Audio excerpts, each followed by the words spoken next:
वैदू अगं हिम्मत बघितलीस ना त्याची? तो जो कोणी घरापर्यंत येऊन पोहोचलाय.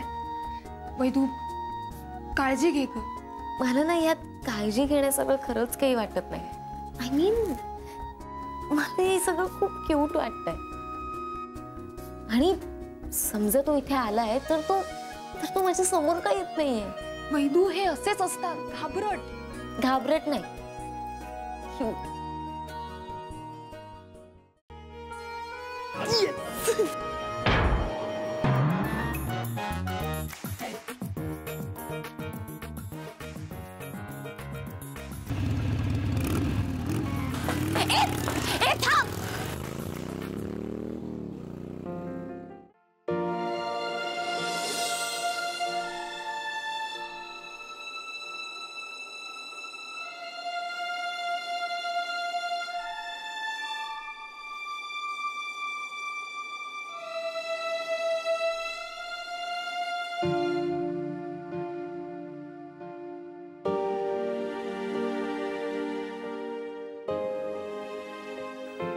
पार्टी मस्त झाली ना? तुझ्या फ्रेंड्सना आवडली का? हो बाबा, दे लव्ड इट. सगळीच अरेंजमेंट खूप छान होती. काहीच कमी नव्हतं. फक्त एक गोष्ट सोडून. म्हणजे काय कमी पडलं बेटा? आई.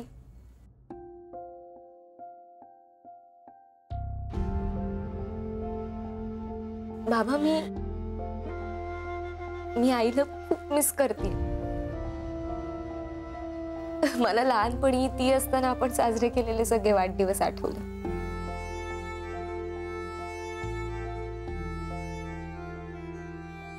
आई वाढदिवसाच्या दिवशी स्वतःच्या हाताने केलेला केक खायला द्यायची.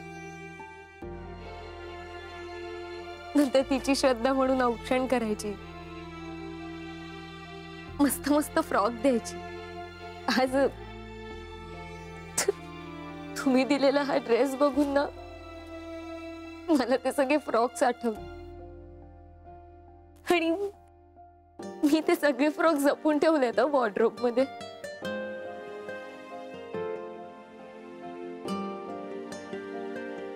आज आई असती तर किती खुश झाली असती ना.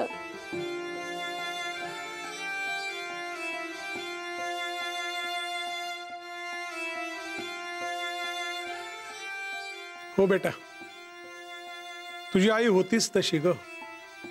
प्रेमळ, लाघवी, सगळ्यांना आपलंसं करणारी. म्हणूनच कदाचित देवाने तिला आपल्याकडे लवकर बोलवून घेतलं असेल, नाही का? कम ऑन बाबा. एकीकडे तुम्ही म्हणता की तुमचा तो देव खूप दयाळू आहे, चांगल्या माणसाचं नेहमी चांगलंच करतो. मग तुमच्यासारख्या चांगल्या माणसाची बायको, 2 लहान मुलांची आई, त्याने का हिरावून घेतली? ते मला सांगा ना. असं काय वाईट केलं होतं आपण कोणाचं? बेटा, तो आपल्या नशिबाचा भाग आहे, नाही का? थोडक्यात काय, तर नशीबच देव आहे ना. मग या देवाची वेगळी पूजा कशाला? आई, निदान आजच्या दिवशी तरी आस्तिक नास्तिकाचा वाद सोड ना. इतकी छान पार्टी झाली, सो रिलॅक्स यार. विकी, बोलू दे तिला. तिला आपल्या आईची आठवण येणं अगदी साहजिक आहे बेटा. मी तुम्हाला नेहमी सांगतो ना की आपल्याला जे जे वाटतं ते बोलावं. मनाची नदी ही नेहमी व्यक्त होण्याच्या मार्गावरून वाहती ठेवावी. तिला कुठल्याही विचारांचे, लपवण्याचे अडसर अजिबात येऊ देऊ नयेत. नाही तर काय होतं की मग ताणतणावाची, दुःखाची दलदल साठत जाते रे. आणि मग तसं एकदा झालं ना की त्याचा वागणुकीवर, आरोग्यावरही परिणाम होतो. साहेब, हे पत्र सकाळीच आलं होतं, पण पार्टीच्या गडबडीत द्यायचं राहिलं. हरकत नाही. वैदेही, तुझं पत्र आहे बेटा, सविता आश्रमाकडून आलंय. वैदू बेटा, हा.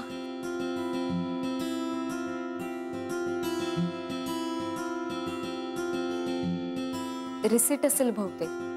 ऍक्च्युली बाबा, मी माझ्या पॉकेट मनी मधून पैसे सेव्ह करून आईच्या नावाने या आश्रमाला देणगी दिली होती माझ्या बर्थडेच्या निमित्ताने.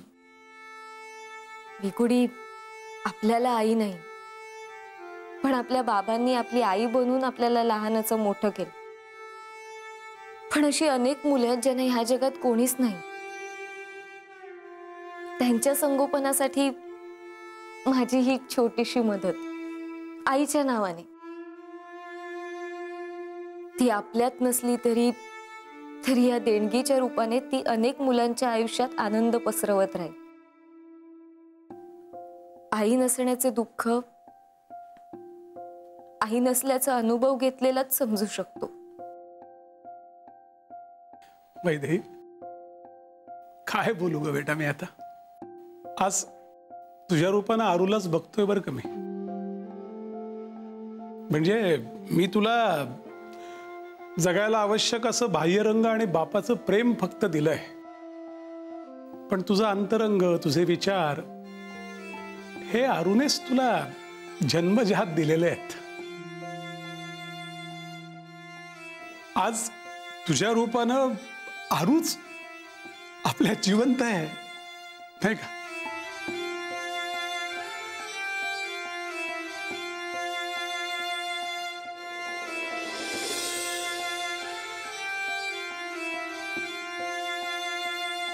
चहा उशीर झालाय, झोपायला जा बाळांनो.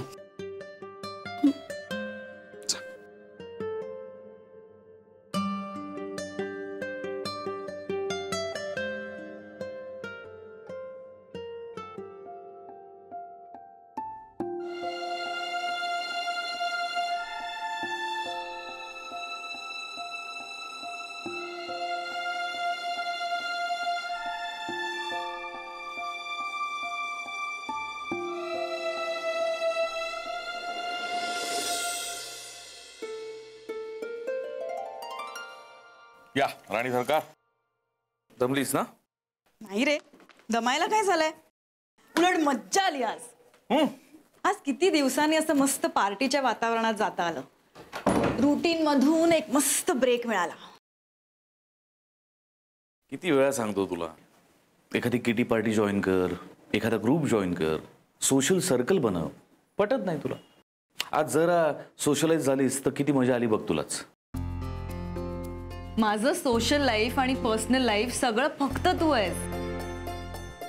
मला आयुष्यात कुठचीच कमतरता किंवा गरज अशी भासतच नाही. ए, पण आज वैदेही किती सुंदर दिसत होती ना.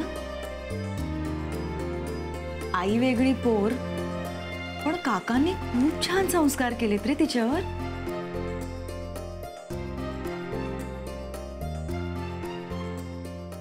सुंदर तर तू पण दिसत होतेस, रादर दिसतीयस.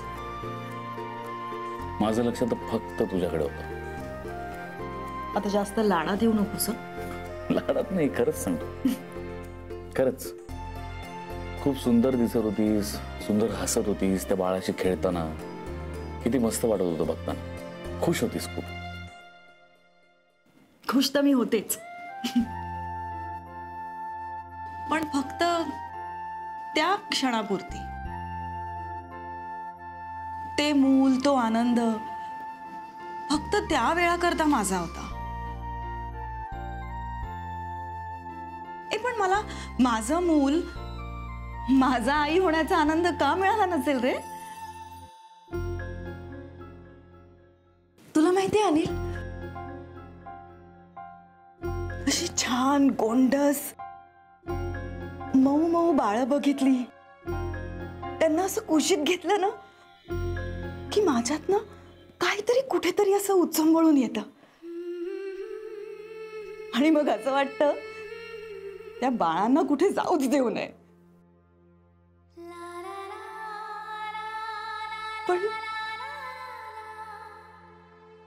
पण मग जेव्हा ते बाळ माझ्यापासून खूप लांब त्यांच्या आईच्या कुशीत जातात ना, तेव्हा असं खूप रिकामं वाटतं. म्हणजे मुलांशी खेळण्याचा आनंद खूप असतो, पण मी आई होऊ शकत नाही हे दुःख उचल खातं. देवाने निर्माण केलेलं आई हे सुंदर नातं मी उपभोगू शकत नाही ना, याचा त्रास होतो.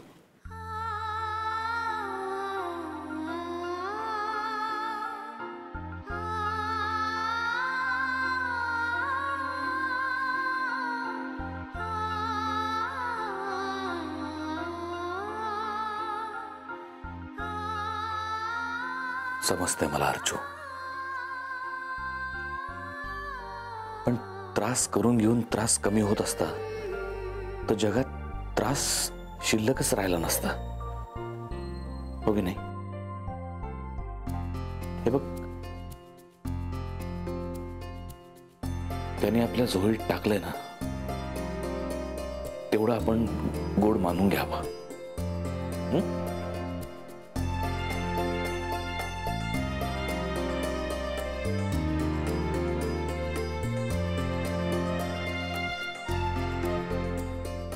सगळं कळतं रे,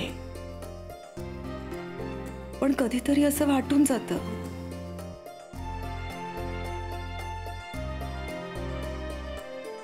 किती छान शब्द आहे ना, आई. आई, बाबा काय म्हणाले ऐकलंस तू?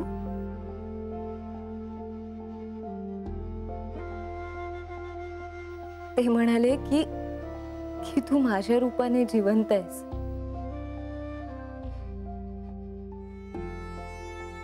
माझ्यात त्यांना तू दिसतेस, तुझं अस्तित्व जाणवतं.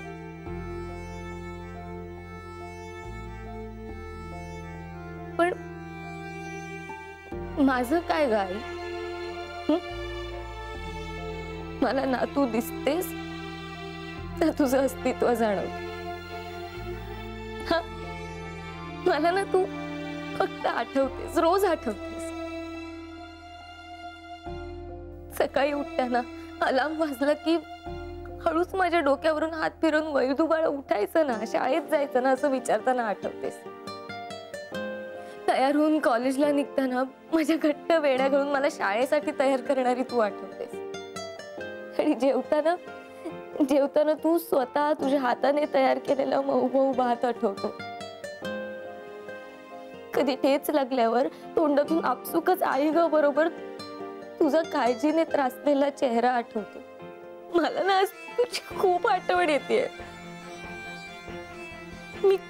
मी खूप मिस करते तुला. तुला माहितीये नाही, मला लहानपणी तुझ्या खुशीत राहायला आवडायचं. तुझ्या हाताने भरवून घ्यायला आवडायचं. तुझ्या बरोबर असताना मी कधी मोठीच होऊ नये असं वाटायचं. मोठी झाली ग पोर आपली, अगदी तुझ्यावर गेली आहे. वैदेही नुसती वयाने नाही मनाने मोठी झाली आहे, तिच्या आईसारखीच. मला खूप अभिमान आहे तिचा. तुझा होता ना तसाच. पण तू गेलीस ना आम्हाला मागं सोडून, त्या दोघांची जबाबदारी माझ्या एकट्याच्या खांद्यावर टाकून. नाही, मी तक्रार नाही करत आहे.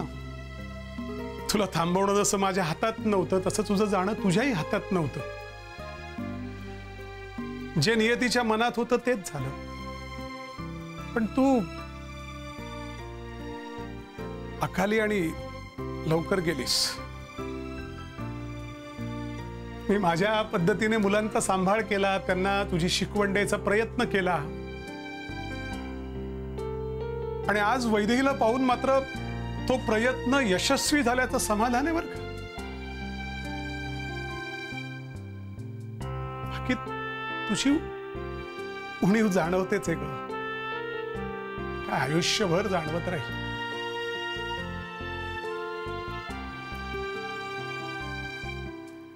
आता आपल्या दोन्ही मुलांची शिक्षण आणि लग्न करून दिली की तू माझ्यावर टाकलेली जबाबदारी पूर्ण होईल. अरू, माझं परमेश्वराकडे आता एकच मागणं आहे, वैदेहीला माझ्या इतकाच प्रेम करणारा असा कोणीतरी मिळू दे ज्यात वैदेहीच्या स्वभावाचे सगळे सूर मिसळून जातील ग.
विंदा काका, मनाचा ठाव घेणारं हे भजन खूप दिवसांनी ऐकू आलं आणि विनीतची आठवण तुम्हाला सतावत असल्याची पुन्हा एकदा जाणीव झाली. नाही, त्याची आठवण नाही मला त्रास देत. त्याची आठवण यायची म्हणजे मी त्याला आधी विसरलं पाहिजे आणि ते शक्य नाही, कारण त्याचं आणि माझं नातंच तसं आहे. पण माझ्या मनात कुठंतरी एक सल दडू नये. माझा मुलगा विनीत माझ्या आयुष्यात असूनही माझ्या जवळ नाही, हेच ते दुःख. आणि ती आठवण गाडून टाकण्यासाठी मी देवाची करुणा भागतोय. पण नाही ना गाडली जात ती सल, कारण तुमचा देव नाही विसरू देत तुम्हाला त्यांनीच दिलेलं दुःख. विंदाजोबा, मला एक सांगा, तुम्ही त्या देवाची इतकी भक्ती करता, त्याच्यावर इतका विश्वास ठेवता, मग का त्याने विनीतला, तुमच्या सख्ख्या मुलाला, तुम्हालाच सोडून द्यायची बुद्धी दिली असावी? का लांब राहतोय तो तुमच्यापासून? तो राहूच कसा शकतो? आणि जर तुमचा देव आहे तर मग त्याला तुमच्या भक्तीची किंमत का नाही? मग तो आहे हे का म्हणायचं आपण? तसं नसतं ताई. आपल्या आयुष्यात जे चांगलं घडतं ती त्याची कृपा, आणि जे वाईट घडतं ते आपलं पूर्व कर्म. जर वाईट ही आपल्या वाईट कर्माची फळं, मग चांगलं देखील आपल्याच चांगल्या कर्माची फळं असंही असू शकतं ना. खरं तर असायला हवं असं. पण मग बरं आणि वाईट हे ठरवणारं कर्मच असेल तर मग तुमचा देव आहे कुठे?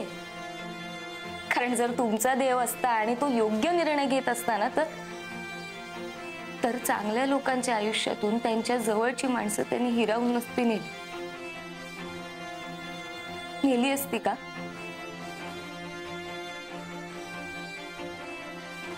पण इतकं सगळं होऊन सुद्धा तुम्ही काय म्हणणार? आमचा देव ग्रेट आहे. तू ग्रेट आहेस देवा. वैदेही सारख्या मुलीला माझ्या आयुष्यात आणलंस त्याच्याबद्दल तुझे खूप खूप आभार. वैदेही अतिशय सुंदर, अतिशय हुशार, लागवी, कोणी पटकन पहिल्या भेटीत प्रेमात पडेल अशी मुलगी. ही सुंदर मुलगी निर्माण केलीस आणि तिला माझ्या आयुष्यात पाठवलं आणि मला तिच्या प्रेमातही पाडलंस. तुला खरं सांगू, ती माझी होईल की नाही हे सगळं मी तुझ्यावर सोडलंय, कारण मला त्याचा विचारच करायचा नाही. मला ना तिच्या जवळ जाण्याची प्रोसेस एन्जॉय करायची आणि ती मी करतोय. तिला मी आपलासा वाटतो की नाही हे तू आणि काळच ठरव, पण मला ती माझी वाटते, फक्त माझी. इतकी की ती माझी नाही झाली ना तरी मी तिच्यासाठी काहीही करेन, तिच्यासाठीच जगेन. तिच्या आयुष्याचा भाग नाही झालो ना तरी तिच्या आठवणींचा भाग होऊन तिच्यात कायमचा उरेल.